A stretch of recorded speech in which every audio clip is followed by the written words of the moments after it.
Tonight, upgrades begin for a major outback road in a bid to bring in more visitors. And police seize a significant amount of cannabis from a Port Lincoln property.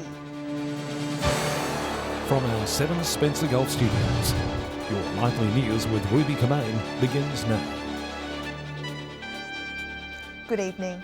Visitors are hoped to flood to Broken Hill, with major upgrades on an outback road in far west New South Wales now underway. It's one of many projects being undertaken, providing a welcome tourism boost. For many travellers, it's a road to nowhere.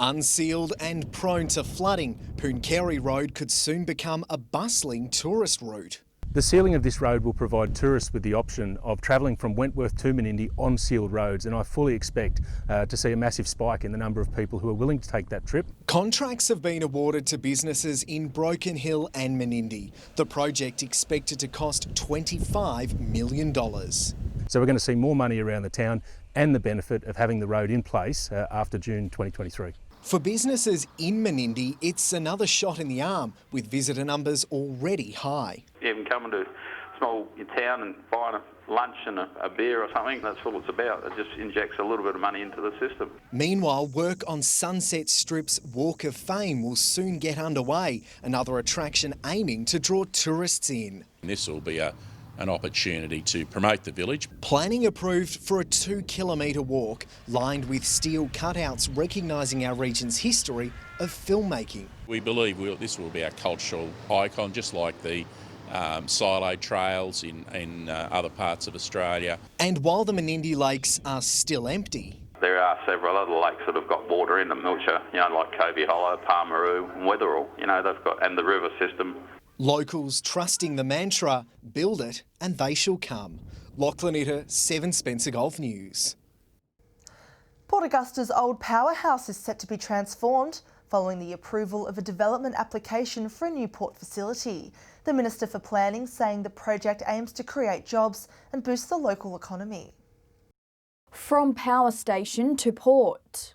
This site, soon to be transformed into a new facility known as Port Playford. We're talking about a major piece of port infrastructure which will have the flow-on effects for mineral processing opportunities apart from direct export. It will be the first time in 50 years commercial shipping will return to the city, providing export services for mining operations in the region. Largely the export opportunities with iron ore. There's some very significant regions around where Port Augusta is the gateway to, and so we want to be able to make sure that that's available. The Minister says Port Augusta Operations plans to invest more than $100 million over the next 18 months, unlocking $160 million worth of existing assets that are wasting away at the old powerhouse site. It's hoped the facility will create more than 100 jobs during construction and 80 permanent positions. It's good news for employment and economy, and it's also good to see that site being utilised for industrial purposes and producing for our city. Construction is expected to begin mid this year, with the first shipment from the port scheduled for late 2022. Katrina Musson, 7 Spencer Golf News. 2 men have been charged with cultivating cannabis following a raid at a Port Lincoln property. Officers seized 13 plants and 630 grams of dried cannabis found at the home yesterday morning. The 2 men aged 65 and 66 were both arrested and have been bailed to appear in the Port Lincoln Magistrates Court next month. Meanwhile, police are calling for information regarding expensive research equipment recently stolen at Wallaroo. It's understood sometime between the end of December to mid-January, 2 large telescopes were taken from a business on the corner of Sharples and Betts Road. Police now appealing for the public to help recover the items, said to be unique and easily identifiable. Broken Hill City Council has raised concerns over dog attacks, saying there's been 8 incidents reported in the last 6 weeks. Council now pleading for locals to ensure their pets are kept in a secure yard or on a leash when in public. 2 of those dogs reported have been put down, while owners can face a fine of more than $1,300 if involved in an attack. Still to come tonight, local travel agents call for more support amid border closures, and a mobile blood donation van rolls into Port Lincoln.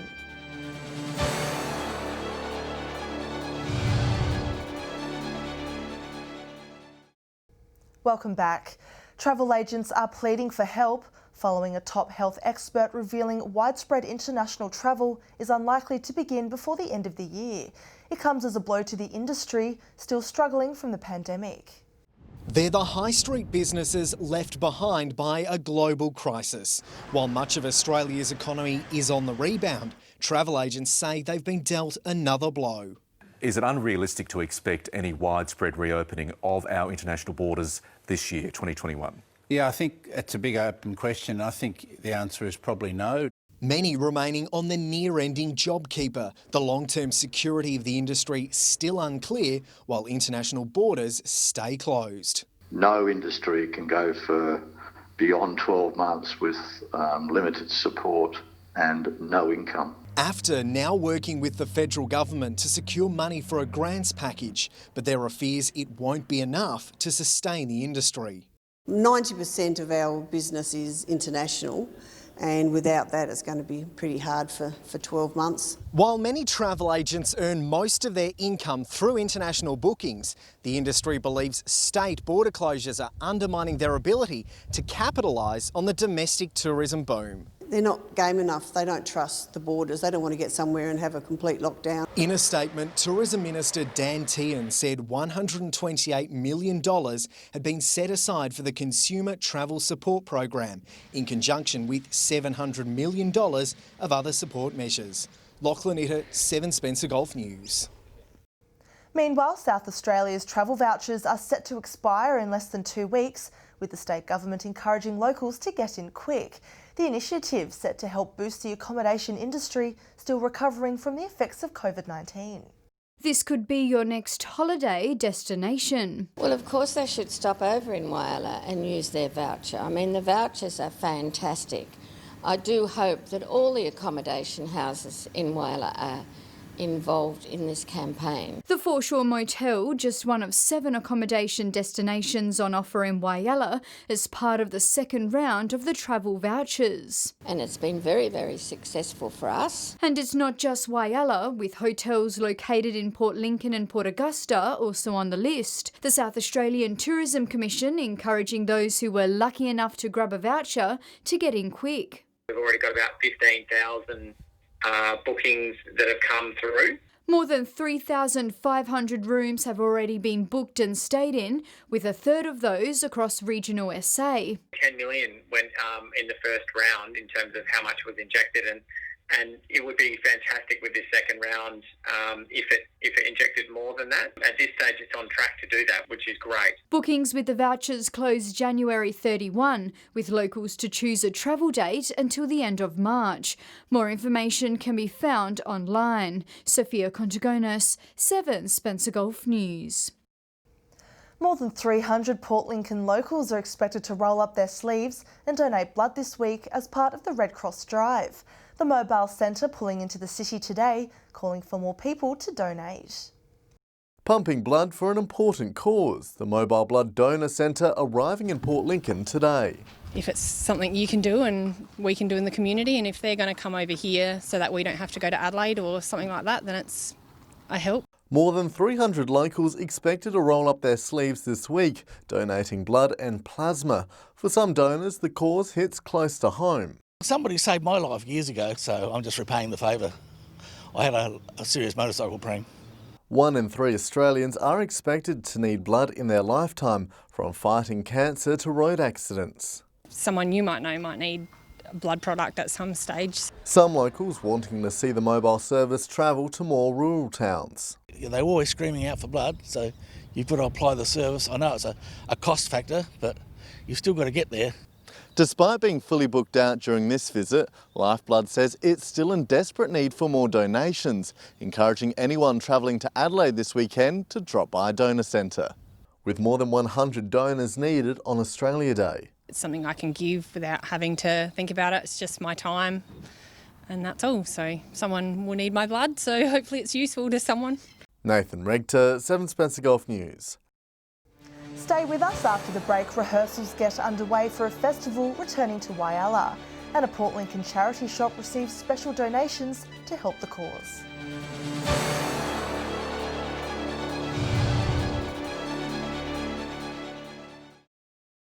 Hello again. Preparations for Wyalla's Unearth Festival are well underway, with event organisers finalising this year's program.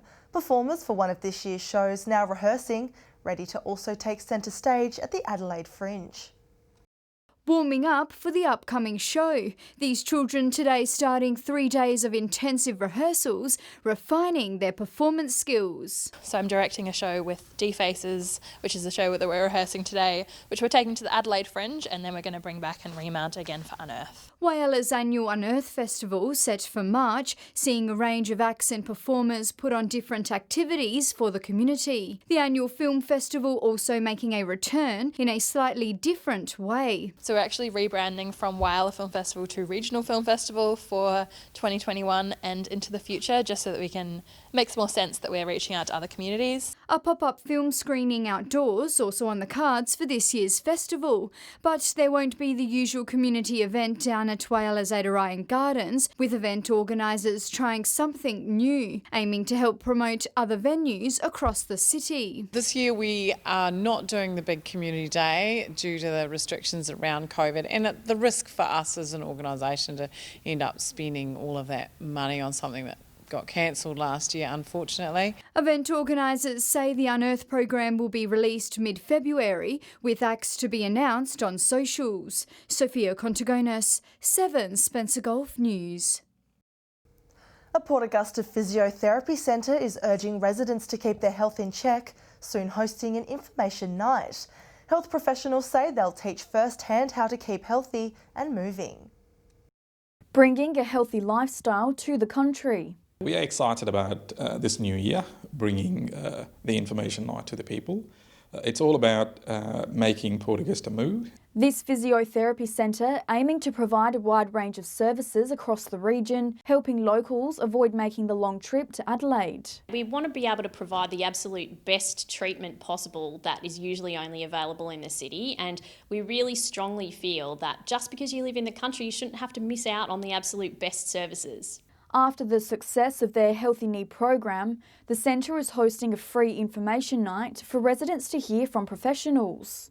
Balance and dizziness, women's health, men's health, core stability and how to control back pain, and also general health and conditioning and strengthening programs. We've got a lot of information that will be really helpful to people, so we really want people to come so that they can ask us questions and get the information that they need. Residents are encouraged to call the Port Augusta Physiotherapy Centre to register their interest. There may be some COVID restrictions, so we encourage people to call us and book your spot so that you don't miss out on this information night. Katrina Musson, 7 Spencer Gulf News. A Port Lincoln charity bookshop is turning a page on its sales system by purchasing its first EFTPOS machine.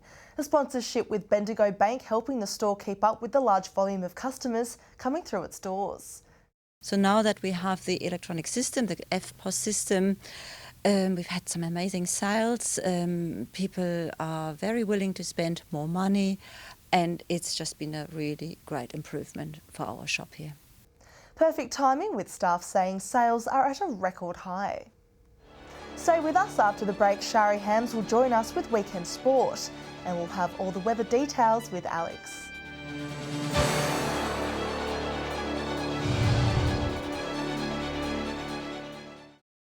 Welcome back. As many players return from holidays, local sports are slowly starting up again across the region. Softball is one of them, and Wyalla's League has hit the ground running. Here's Shari Hams with the Weekend Sport wrap. While many teams are still yet to return to the field, it didn't stop a bumper weekend of softball in Whyalla with perfect sunny conditions. The Roadrunners defeated the Indians with safe hits along 2 runs batted in. Elisa Temple and Maddie Wellgraven performed a great game with 3 catches and a double play. Roadies Bryony Roughsedge and Rachel Fowler with 2 safe hits, while Kirsty Sampson doing well in the catcher's position. The game was filled with errors from Indians while Roadies managed to get hits. The second game saw Tigers' Joan Sheen take 5 catches in left field, keeping Eagles scoreless for 2 innings. Eagles struggled to connect with the bat, while Tigers keeping a strong infield presence. Gloria Colson finishing with 4 runs batted in. Now turning to Mid-North Tennis Association, many players have made a welcome return from holidays. It was perfect playing conditions on Saturday as Hilltown asserted its dominance over the competition with a 15-9 win over Claire White. Despite top player Rowan Higgins losing to Sam Clayson 6-love, the team rallied. Highlighted top female player Sharon Daly took out Sharon Schultz 6-4. Long Plains defeated Watervale 18-6. Clare Purple hosted Balaclava in what shaped to be match of the round. Balaclava were missing some of their big guns, putting their backs against the wall from the get-go.